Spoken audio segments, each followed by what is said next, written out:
Le 19 mars a donc été une journée d'action partout en France, dans les universités aussi, où la contestation s'est installée depuis plusieurs semaines. Mais c'est à la vie quotidienne des étudiants que nous allons nous intéresser ce soir. En octobre dernier, 2 200 000 jeunes ont fait leur rentrée à la fac. Au cours de l'année, un quart va abandonner faute de moyens. Le problème numéro 1 pour les étudiants reste le logement, mais il n'est pas le seul. Il faut aussi se nourrir, se vêtir et payer la scolarité. Pas facile quand on sait que pour tout cela, un étudiant français dispose en moyenne de 500 € par mois. Résultat, de plus en plus d'étudiants vivent dans la précarité. Combien sont-ils aujourd'hui à connaître la galère? Pour certains, pas d'autre choix que le camping ou même les squats. Pour se nourrir, ils n'hésitent plus à faire la queue des banques alimentaires. Enfin, pour joindre les deux bouts, ils enchaînent les petits boulots. 80% des étudiants seraient contraints de trouver un emploi à temps partiel.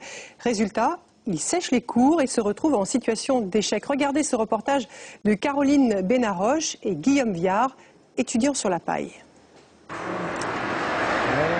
Banque alimentaire de Nantes. C'est ici qu'atterrissent tous les produits des hypermarchés de la région. Ils sont impropres à la vente, mais encore bons à la consommation. Bonjour. Aziz a loué un fourgon. Comme toutes les semaines, cet étudiant vient faire ses courses. T'as pris des biens, j'espère? Sur sa liste, une priorité, les produits frais.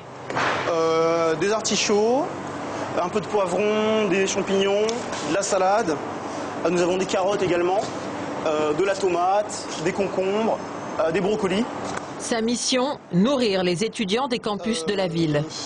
Il y a un peu de tout. Ah là, il manque les pommes de terre par contre. Et celles-ci, elles sont à part. Et ça, ce sont des produits que les étudiants ne pourraient pas s'offrir. Parce qu'en général, les légumes sont assez chers en grande surface, et donc sur les marchés. Donc les étudiants ne pourraient pas s'offrir. Et ça, ce sont les produits que les étudiants nous demandent le plus. Ce sont les légumes et les fruits, spécialement, et la viande également. Ça, c'est vraiment très très important, les fruits et les légumes, pour eux. Aziz est en doctorat d'économie. Il y a 7 ans, il a fondé une association pour aider les étudiants quand il s'est aperçu que beaucoup de ses camarades allaient en cours le ventre vide. Ouais. On a observé qu'en fait ceux-ci mangeaient beaucoup de pâtes. Alors nous nous sommes demandé mais pourquoi ils mangent que des pâtes, tout cela, tout le temps, tous les soirs. Et au final, nous nous sommes rendus compte que ceux qui mangeaient des pâtes, c'était des privilégiés. On a poussé un peu plus l'enquête et nous nous sommes rendus compte qu'en fait, plus que des pâtes, il y en a qui mangeaient une seule fois par jour. Et là, nous nous sommes dit, c'est carrément intolérable, il faut faire quelque chose. Tous les jeudis soirs, l'association pilotée par Aziz distribue de la nourriture dans ce local d'une cité universitaire de Nantes. C'est une sorte de resto du cœur réservé aux étudiants.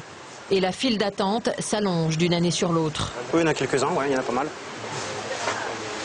Voilà, ils font la queue, ils attendent qu'on ouvre. Vous comptez combien d'étudiants en gros En gros, ça dépend des affluences, ça dépend des périodes.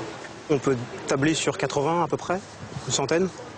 Tout dépend des périodes. Il y a parfois les queues vont jusque sous le parking là-bas. Donc c'est vraiment énorme. Ils ont tous les profils. Du lait? Non, du beurre. Étudiants français ou étrangers, boursiers aidés par l'État, mais aussi non boursiers, qui doivent se débrouiller seuls. Du beurre? Si vous prenez ce que vous voulez. Du riz, s'il vous plaît. Vanessa